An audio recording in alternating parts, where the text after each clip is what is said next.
Hi, folks. I am coming to you today with probably two videos, but this one I will be discussing a brand new stock, at least brand new as far as me discussing it before. And the company is, the stock symbol, I should say, is WRAP, WRAP. And this is a company that I want to bring to your attention. It's Wrap Technologies, and you can go to wraptechnologies, you can see .com.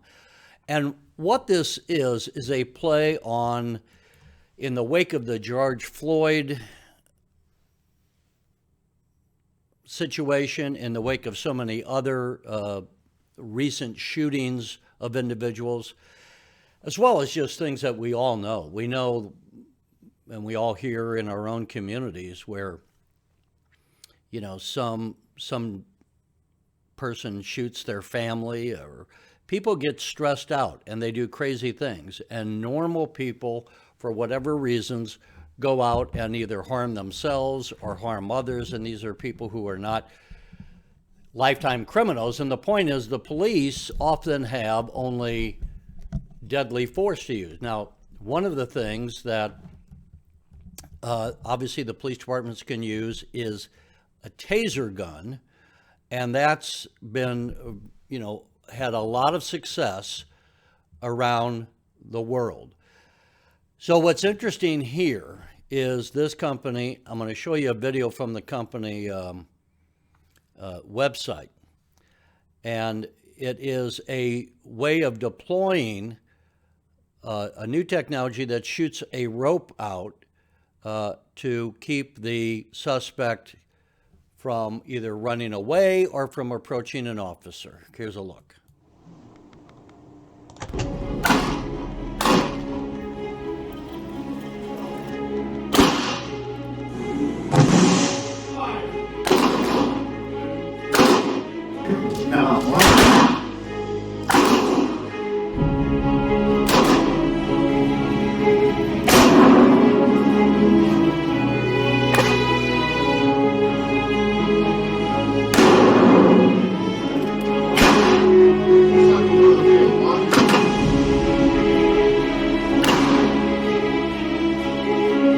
So that's a quick look.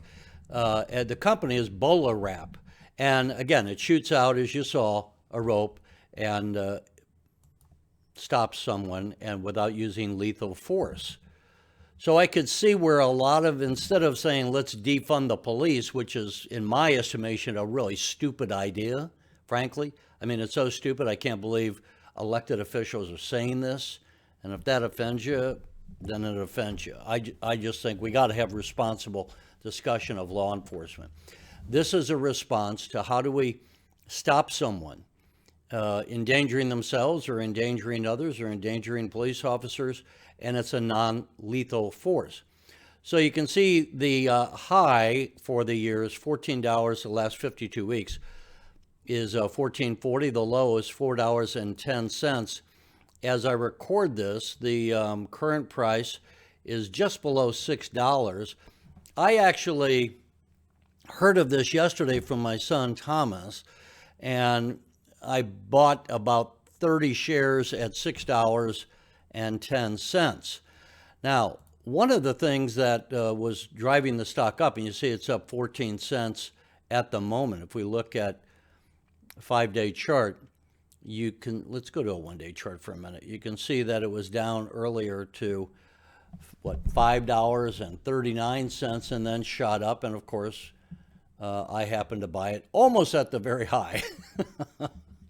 But yeah, it went up because the company announced that they're having 4 new members. This came out today, April 23rd, 4 new independent board members.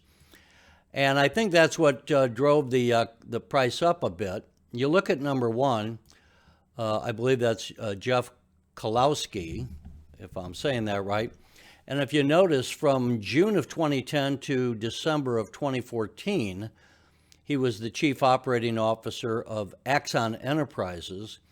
Axon is the company that bought Taser International.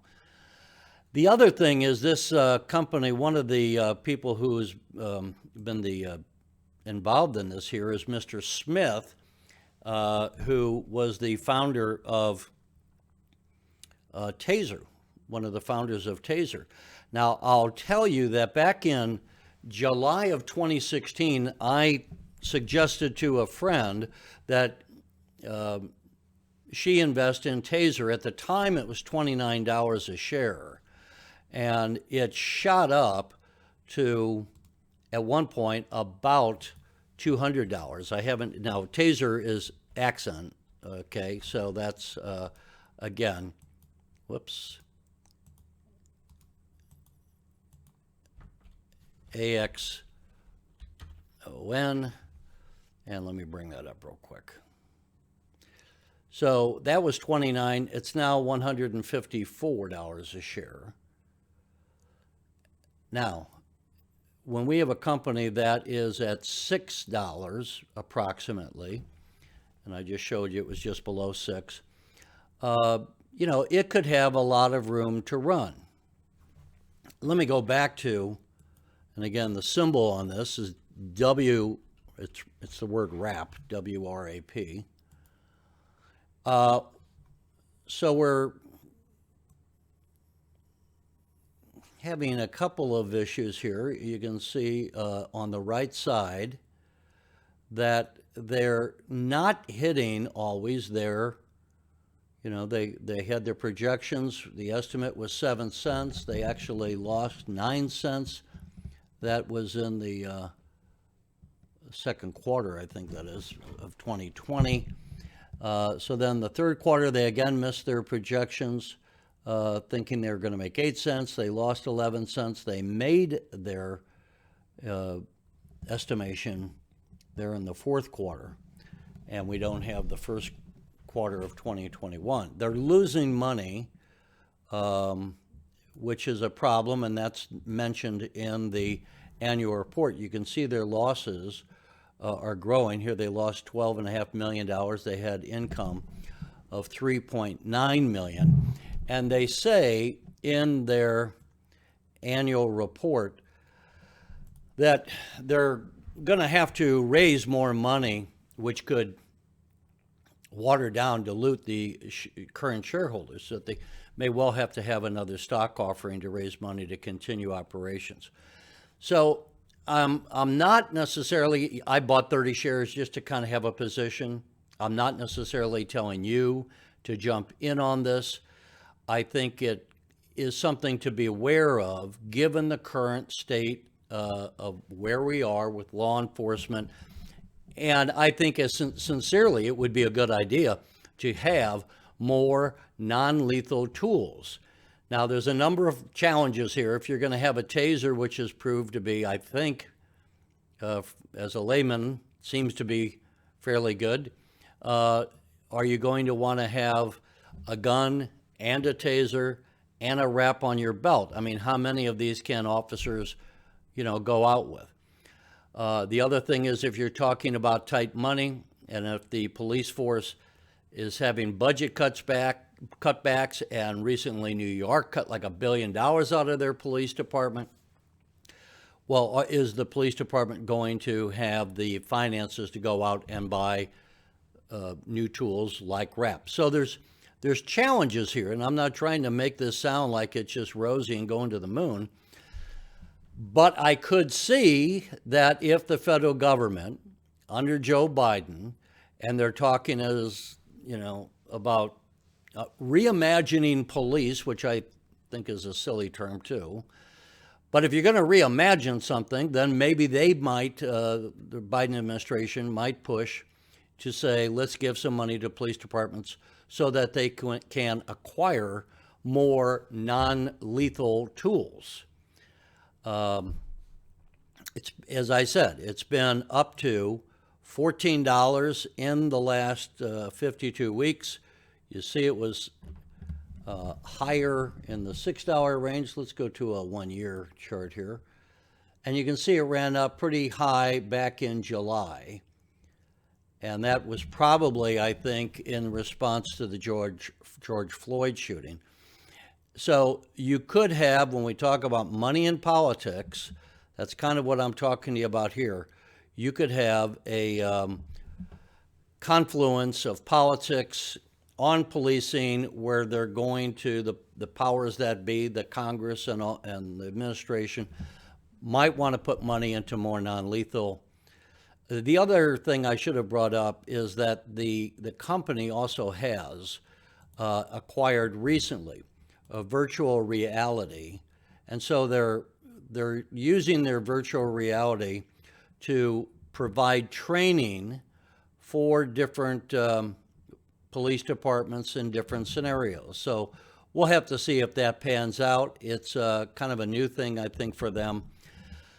So that's pretty much it. I don't mean to belabor this too much. It's an interesting thing. WRAP, I would say you could take a look at it, consider it. If you put some money in, don't put a whole lot of money in. But just in case it takes off, if we get to a point where there's going to be more funding. And the other thing I would also mention before I close out is that a lot of what I was just saying is true within the United States, but they're going to be selling around the world. And given that all around the world, you have some police departments around the world that don't even carry guns, for deadly force, they might be interested in products such as this, which are proven products that can stop somebody who needs to be stopped without having to shoot them with deadly force. So that's the first video for today. We got about 40 minutes left in the trading day here on Friday.